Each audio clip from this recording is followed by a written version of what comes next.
Oi, gente! O vídeo de hoje é mais uma colaboração incrível com o dermatologista. No vídeo de hoje eu tenho duas convidadas especialíssimas e já conhecidas por vocês, doutora Isabelle Wu e doutora Juliana Annunziato. Vão falar sobre cuidados com a pele e procedimentos estéticos na gravidez. E não teria um momento mais feliz para compartilhar esse conteúdo com vocês do que agora. Como vocês sabem, eu estou grávida e, coincidentemente, gente, doutora Isa e doutora Ju também estão grávidas. Então, além de compartilhar o conhecimento delas, obviamente, como dermatologistas, elas também vão compartilhar as experiências como gestantes. O vídeo está incrível, elas responderam muitas dúvidas e, apesar de o foco ser os cuidados faciais, elas também falaram brevemente sobre os cuidados corporais. As duas produzem conteúdos incríveis para as redes sociais. Então, se vocês ainda não acompanham o trabalho delas, eu vou deixar o arroba das duas aqui no box de descrições. E falando em Instagram, quem me acompanha por lá sabe mais ou menos como está a minha rotina de cuidados com a pele, porque eu compartilho às vezes lá no Stories. Inclusive, se você não me acompanha, é isso, muito mais que você está perdendo. Mas enfim, eu compartilhei a minha rotina recentemente por lá e muitas pessoas me escreveram: Tamires, como assim você tem utilizado ácidos na sua rotina de cuidados com a pele durante a gravidez? Ou Tamires, qual protetor solar você usa, orgânico ou inorgânico? Já adianto a vocês que essas e outras dúvidas vão ser respondidas nesse vídeo, especialmente dúvidas focadas em ingredientes específicos, então os alfa-hidroxiácidos, ingredientes despigmentantes, antioxidantes. Como temos a doutora Isa nesse vídeo, ela não poderia perder a oportunidade, então ela fala brevemente também sobre os cuidados capilares, então tintura e descoloração. E apesar de o foco ser os cuidados faciais e procedimentos estéticos, elas também falam brevemente sobre cuidados corporais. Enfim, gente, esse vídeo está uma aula incrível, super didática e de fácil entendimento. Eu espero de coração que esse vídeo ajude muitas pessoas e, mais uma vez, se vocês curtirem esse tipo de conteúdo, não se esqueçam de deixar o like, de compartilhar e também de apoiar o trabalho dessas duas dermatologistas e mamães incríveis, tá bom? Então, sem mais delongas, vamos assistir essa aula juntos. Olá, tudo bom? Eu sou a doutora Juliana e estou mais uma vez aqui no canal da Tatá e agora por um motivo muito especial. A gente vai conversar sobre os cuidados da gestante. E mais especial ainda porque eu também estou gestante, eu já tenho uma filha, então é minha segunda gestação e vou dividir um pouquinho com vocês os meus cuidados dermatológicos, tanto como dermato quanto como gestante, né? Vivendo na pele esse momento. Só que duas coisas eu quero deixar já bem combinadas com vocês a respeito desse vídeo. Tudo que é muito proibido durante a gestação, na verdade, é porque a gente não tem teste, tá? Ninguém testa nada na gestante e vê que por algum motivo foi ruim. Então, muitas das substâncias simplesmente não se conhece se tem efeito adverso, então a gente opta por não utilizar. E também há sempre um consenso entre o obstetra e o dermato do que vai ser melhor para aquela paciente. E a segunda questão é que a pele sim é a nossa barreira, então os cremes também não são feitos para penetrar, ultrapassar essa barreira em grande quantidade, cair na corrente sanguínea, ser distribuído para a placenta e chegar no feto. Então, se por acaso você utilizou algum desses produtos por acidente, possivelmente não haverá grandes repercussões, mas é importante que a gente suspenda os que conhecidamente não são recomendados e use os que são liberados. E aqueles meio nebulosos a gente deixa para depois, porque parece um período muito grande, mas são apenas 9 meses, dentre uma vida inteira com uma outra vidinha, né, um nenenzinho do seu lado. Então é um momento de ajuste, mas que também não vai ficar abandonada. Vamos lá? A vitamina C e o ácido hialurônico. Essas duas substâncias são muito utilizadas no nosso dia a dia e podem ser mantidas durante toda a gestação. A vitamina C e seu poder antioxidante para melhorar a luminosidade, prevenção de ruguinhas finas, melhora de textura. E o ácido hialurônico, apesar desse nome ácido, ele tem um poder de trazer e manter a hidratação da pele, então eles também podem ser usados com toda a segurança. Esses são mais tradicionais, né? O ácido azelaico, vocês já ouviram falar? O ácido azelaico também é uma escolha muito predominante entre os dermatos e ele tem a sua função principalmente no primeiro trimestre, quando a pele costuma ficar mais oleosa, com tendência àquela acne hormonal. Aconteceu isso contigo?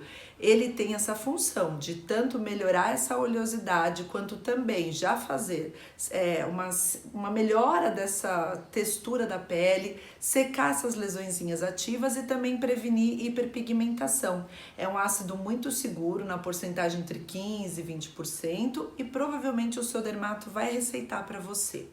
Daí, no segundo, terceiro tri, geralmente a pele costuma ficar mais equilibrada, às vezes até com uma tendência mais seca, e a gente gosta de trocar para o ácido glicólico. O ácido glicólico, até 10%, também é super seguro e ele vai permitir que a gente melhore textura, poros, também te dê aquele cuidado anti-aging, né, anti-idade noturno, e com ácido muito seguro. Ele seria parente do ácido retinóico com relação à função, porém, já adiantando aqui que todo mundo já sabe que o ácido retinóico não é permitido.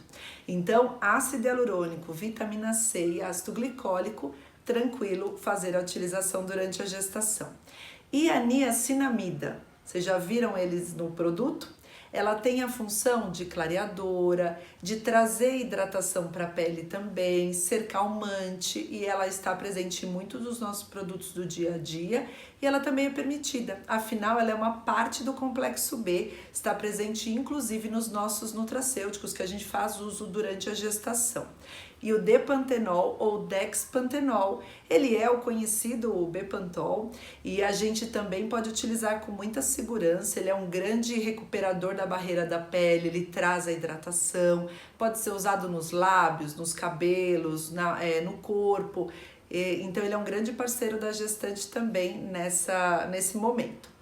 As ceramidas, as glicerinas, os óleos minerais ou os óleos vegetais, esses na sua grande maioria também são permitidos, tá? Então óleo de amêndoa, óleo de rosa mosqueta, eles vão permitir que a gente encape essa pele e diminua a perda de umidade para o ambiente.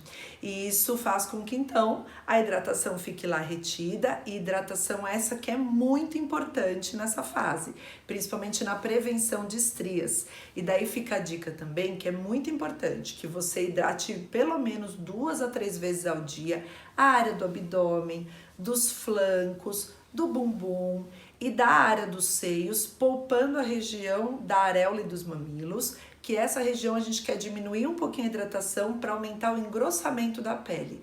Mas ao redor, nas mamas, é importantíssimo que a gente faça essa hidratação, já que esse tecido vai se estirar, né, durante toda a gestação, e a gente melhora então essa resistência do tecido.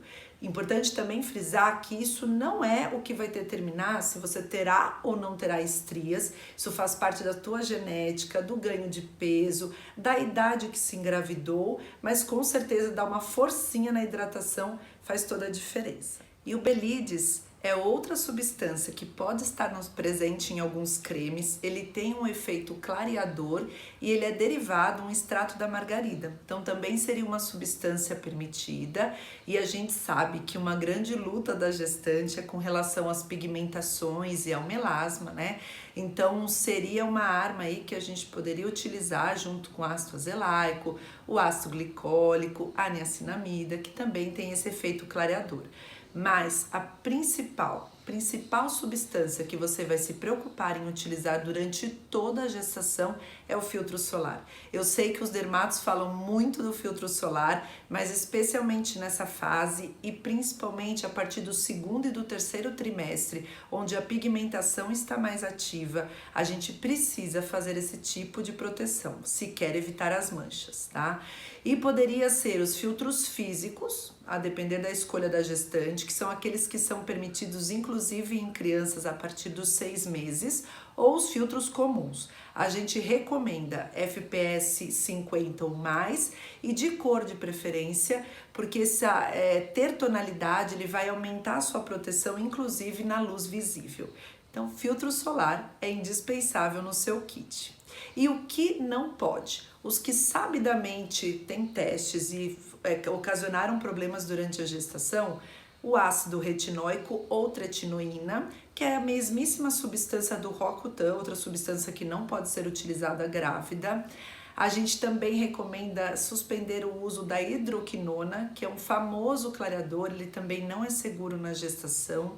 Ureia, principalmente a partir de uma porcentagem acima de 3%, e ela está presente em muitos daqueles cremes, por exemplo, para hidratar aquele pé bem ressecado, áreas de pele espessa, então a gente pede para suspender, e o ácido salicílico também em grandes porcentagens, até porque a ureia e o ácido salicílico afinam a camada córnea e permitem a maior penetração da substância, e é justamente o que a gente não quer.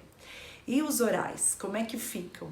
Os orais, se você já usa alguma medicação de rotina, claro que seu médico que prescreveu é o que vai te orientar, mas geralmente os tratamentos de cabelo, como finasterida, espironolactona, todos esses a gente já suspende pré-concepcional, ou seja, antes de engravidar, né, pré-concepção. E a Roacutan, como eu havia dito, as tetraciclinas, né, todos esses a gente não dá grávida também. E os nutracêuticos? Bom, os nutracêuticos, como as vitaminas para cabelo e unha, serão substituídos geralmente no período gestacional pelo seu polivitamínico da gestação. E isso o obstetra faz com muita tranquilidade. E ingestão de colágeno, lembra daquele vídeo que a gente já fez juntos?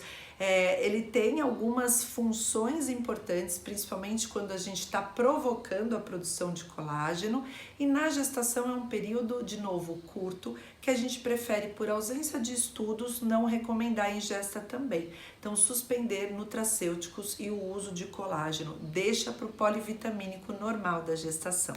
Tá? E agora, contando um pouquinho da minha experiência, o que eu quero trazer para vocês. Como eu disse, já é minha segunda gestação, e o que eu comparo com relação à primeira é que a gente fica mais prático, né? Enxugar esse seu skincare e entender que ele tem que ser uma rotina prazerosa, fácil de executar, vai fazer toda a diferença. Depois a vida fica um pouquinho mais bagunçada e seu período de autocuidado vai ser super enxuto. Então não se desespere em ter muitos cremes para usar na gestação. Já se acostume com essa rotina mais enxutinha, porque depois isso também vai te ajudar.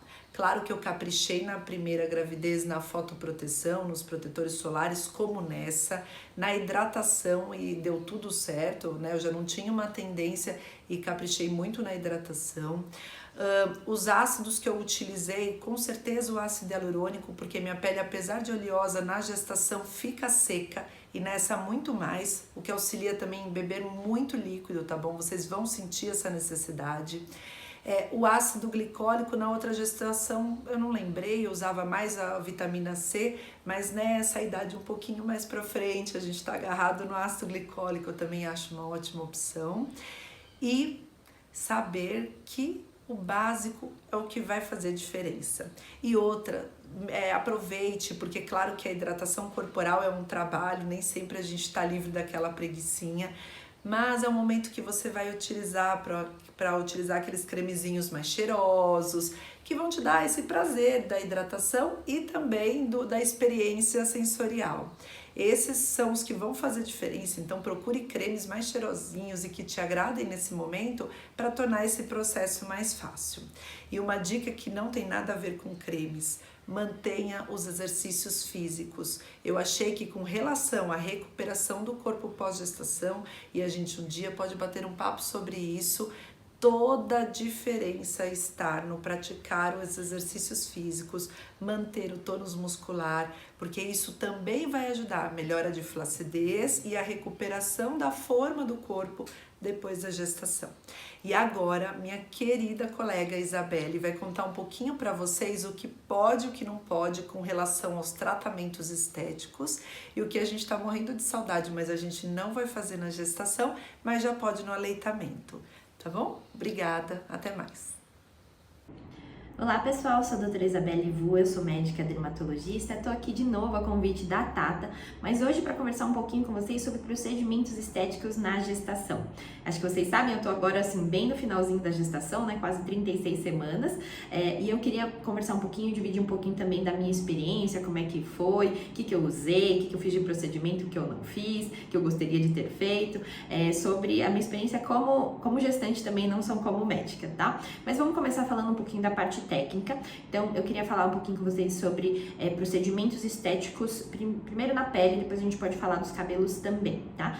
Em relação a procedimentos estéticos, a primeira consideração que a gente precisa fazer é que é um procedimento estético, né? Então, a gente tá falando de uma coisa que não é obrigatória, né? Não é um câncer de pele que a gente tem urgência em tratar e que a gente tem um bebezinho crescendo dentro da gente, né? Então, a gente precisa levar isso em consideração para pesar o risco-benefício de fazer ou não aquele procedimento estético.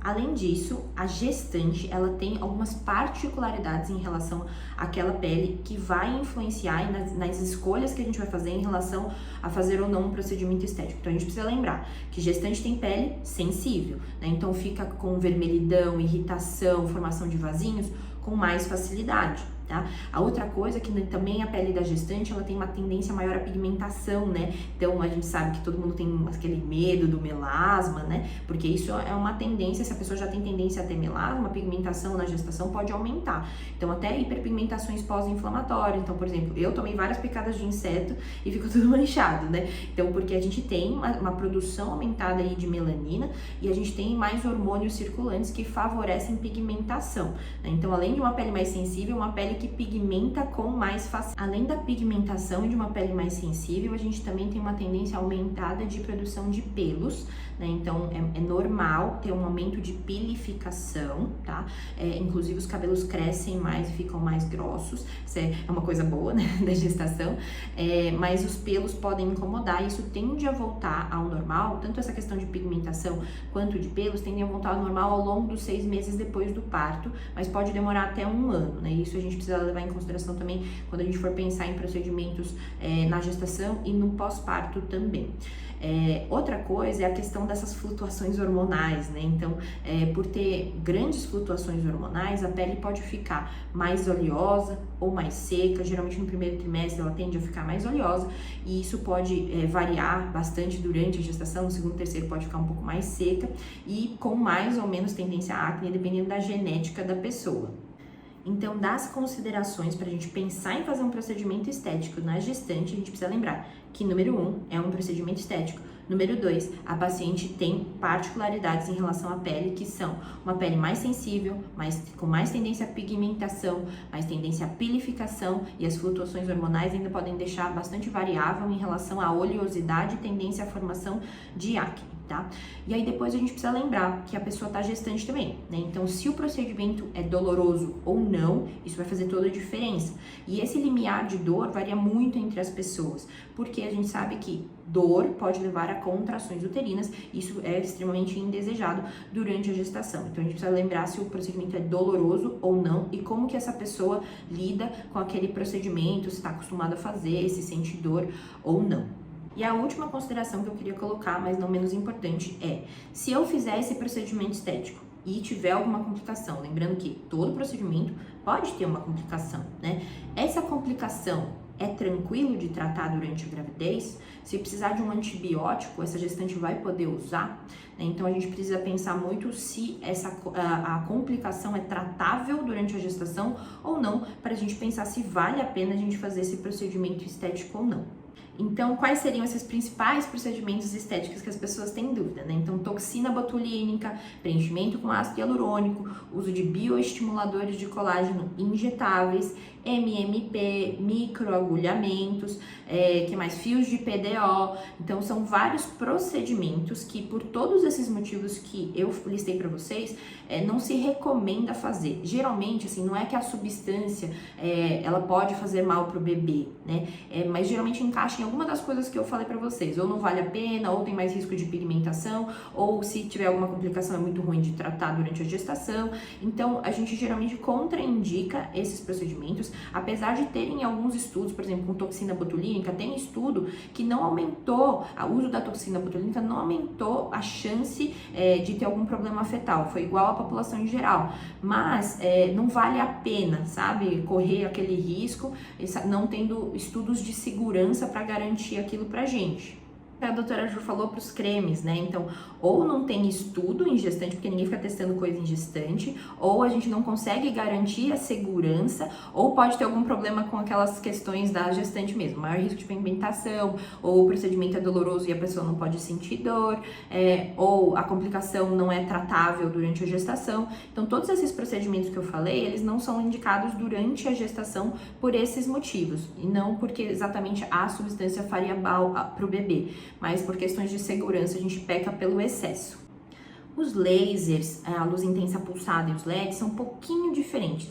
Por quê? Porque na verdade tem várias formas de aplicar laser e luz intensa pulsada, né? Então eles poderiam entrar numa exceção, principalmente para tratamento de algumas doenças inflamatórias, como acne, por exemplo, né? E calvície. Então eles poderiam ser indicados em algumas situações especiais, mas como a doutora Ju falou, todas essas decisões do que vai ser feito na gestante precisa ser em conjunto com o seu dermatologista e com o seu obstetra. Tem que estar todo mundo alinhado e concordando para poder ser feito alguma coisa de exceção, tá? Em geral, a gente espera, não faz nenhum procedimento durante a gestação, mas para acne, por exemplo, aí eu vou dividir uma experiência pessoal com vocês. Eu tive uma acne muito difícil durante o primeiro trimestre, né? Não foi só o primeiro trimestre, na verdade foi até 24 semanas, eu estava contando, foi bem traumático, inclusive, e eu fiz procedimento a laser, porque eu fiz um procedimento a laser sem dor, e eu conheço muito bem o meu limiar de dor, né? E eu sei muito bem como funciona o procedimento, e meu obstetra estava de acordo com aquilo, né? Então, assim, são situações de exceção que precisam ser extremamente bem conversadas com o seu dermatologista e com o seu obstetra para ver se cabe naquela situação. Então, laser, luz pulsada e LED, teoricamente, eles têm ação local só, né? Mas eles não podem causar dor, justamente por causa daquilo que a gente falou, né? Se causa dor, pode levar a contrações uterinas, e isso a gente não quer. Então, é uma situação de exceção. Então, lasers não dolorosos, luz intensa pulsada aplicada de forma não dolorosa, com efeito mais anti-inflamatório, poderia ser usado em algumas situações. Agora, para rejuvenescimento, né? Para tratamento de manchas, que às vezes pode doer um pouco, né? Então, a gente tende a deixar para numa fase pós.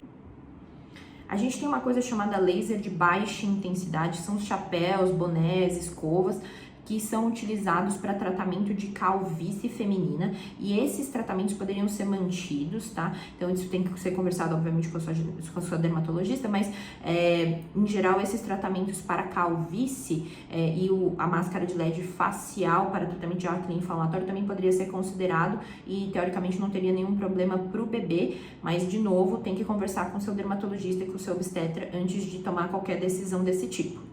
Então, já que eu falei que não pode praticamente nada, né, durante a gestação, o que pode fazer depois, né, no período de amamentação?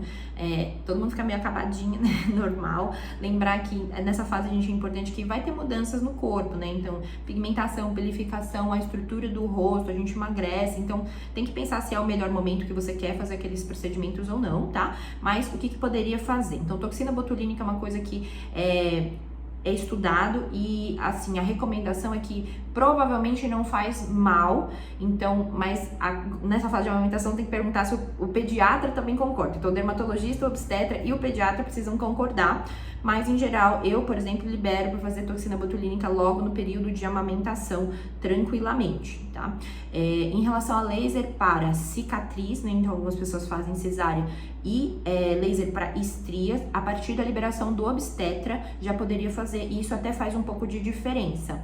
Porque a gente sabe que quanto mais precoce, né, a gente abordar cicatrizes e estrias, principalmente as estrias vermelhinhas, tendem a ter um resultado estético melhor, tá? Então, em geral, até assim que o obstetra liberar, a gente já começa a tratar. Tudo isso, de novo, alinhado, né, obstetra médico dermatologista e o pediatra, né? Então tem mais uma pessoa ainda para conversar e tentar alinhar tudo. Então toxina botulínica em geral não tem nenhum problema, e os lasers e os procedimentos para já começar a tratar cicatrizes e estrias rubras, em geral, os médicos dermatologistas, obstetras e pediatras concordam em fazer logo na amamentação, tá? Isso é uma coisa geral, tem que conversar com o seu, da sua confiança, que você escolheu para cuidar de você. Então, tudo isso precisa ser conversado.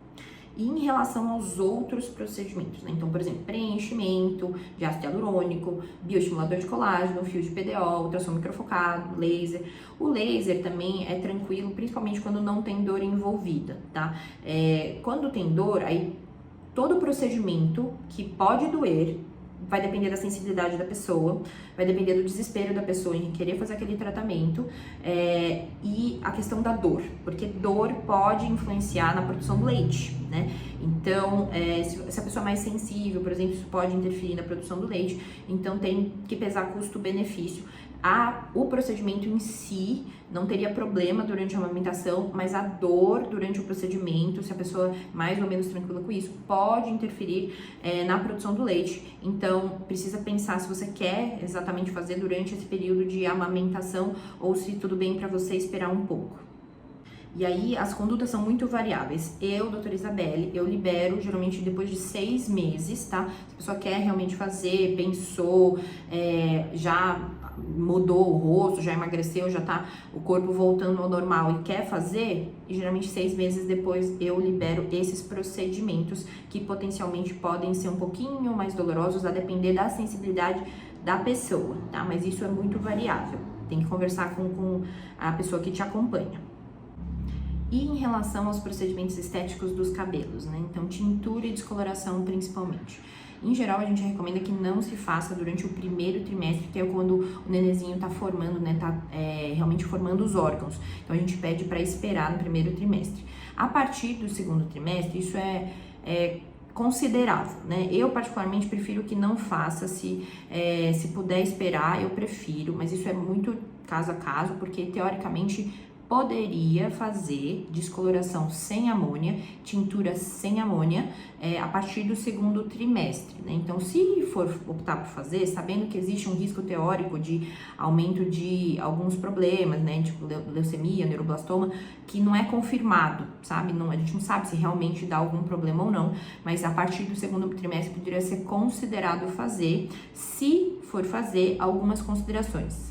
Então, se for fazer descoloração, sem amônia. Se for fazer tintura, sem amônia também. Então, dá preferência para tinturas temporárias, né? Aqueles que são mais disfarce, tintura semipermanente, então rena, ou tintura tonalizante. E se for fazer também sem encostar na pele do couro cabeludo, sempre em ambiente arejado. Então, se optar por fazer a partir do segundo trimestre.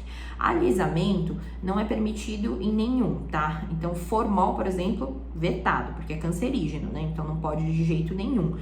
O problema dos alisamentos é que a gente nunca sabe exatamente o que tem lá dentro, às vezes nem o cabeleireiro sabe, né? Então, tem que tomar muito cuidado, porque quando alisa, tem alguma coisa dentro, né? E aí pode ser um liberador de formol e você não sabe. Então, alisamento não pode fazer durante a gestação. Um pouquinho com vocês a minha experiência de Isabelle, né? Não de doutora Isabelle dermatologista. Então, eu tive, ao contrário da doutora Ju, né? Que ela ficou com a pele mais seca, minha pele ficou extremamente oleosa. E isso predominou, né? Então, eu tive acne, tive dermatite seborreica, tive manchas por causa de hiperpigmentação. Eu não tive melasma, mas a minha pele ficou extremamente oleosa. Então, eu vou contar pra vocês o que eu fiz no meu skincare. Então, eu usava um sabonete suave, porque a pele já estava mais sensível. Eu utilizei ácido glicólico, principalmente de noite, e o azelã, né? Então, ácido azelaico de dia, para tentar controlar um pouco as acnes e as manchas. Foi bem desesperador.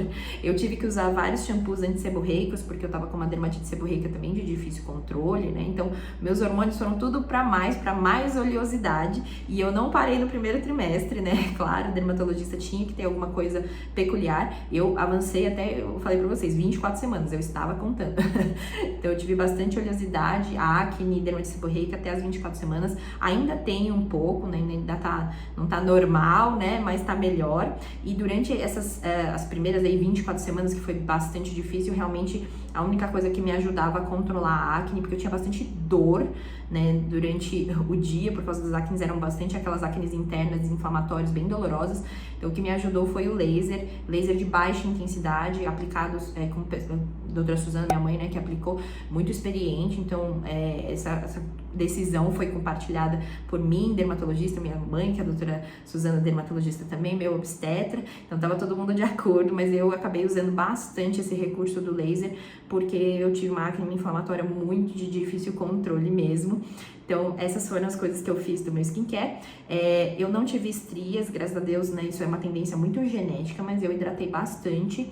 É claro que a doutora Ju já falou pra vocês, né? A hidratação não vai impedir se você tiver uma tendência genética muito forte, mas eu utilizei hidratantes, não tenho nenhum conflito de interesses. Eu utilizei o da Skin Woman, eu gosto bastante do cheirinho, por isso que eu usei ele, tá, gente? Então, eu usei... Basicamente, no meu skincare foi limpeza, hidratação, ácido azelaico, ácido glicólico e fotoprotetor, muito fotoprotetor. E era isso, eu tô agora, assim, super na reta final, né, 36 semanas, torcendo pra ter um parto normal, que o bebezinho venha tudo saudável. E torcendo por vocês também, futuras mamães, espero que dê tudo certo pra todo mundo e que a gente possa ter, com esse vídeo, ajudado um pouquinho vocês. Um beijo! Antes de encerrar esse vídeo, eu digo que esse dia finalmente chegou. Sim, eu vou compartilhar a minha rotina de cuidados com a pele aqui com vocês. E eu nunca imaginei que quando eu compartilhasse a minha rotina, seria a minha rotina de cuidados com a pele durante a gravidez. Esse mundo é uma caixinha de surpresa, né? Pois bem, gente, no próximo vídeo eu compartilho a minha rotina de cuidados com a pele com vocês. Se vocês gostaram desse vídeo, não se esqueçam de clicar em gostei. Compartilhe aqui com a gente qual é a sua experiência, tanto de cuidados faciais quanto cuidados corporais durante a gravidez. Eu vou adorar saber. E não se esqueçam também de acompanhar o trabalho dessas duas profissionais maravilhosas lá no Instagram. Beijo grande, fiquem com Deus, let's glow together, vai cuidar da tua pele, não se esqueça do protetor solar e eu vejo vocês no próximo vídeo. Nesse vídeo eu espero ver vocês mesmo, porque é um vídeo tão pedido por vocês. Se vocês não assistirem, eu não volto pra fazer update de rotina com vocês. Beijo, gente, até o próximo vídeo.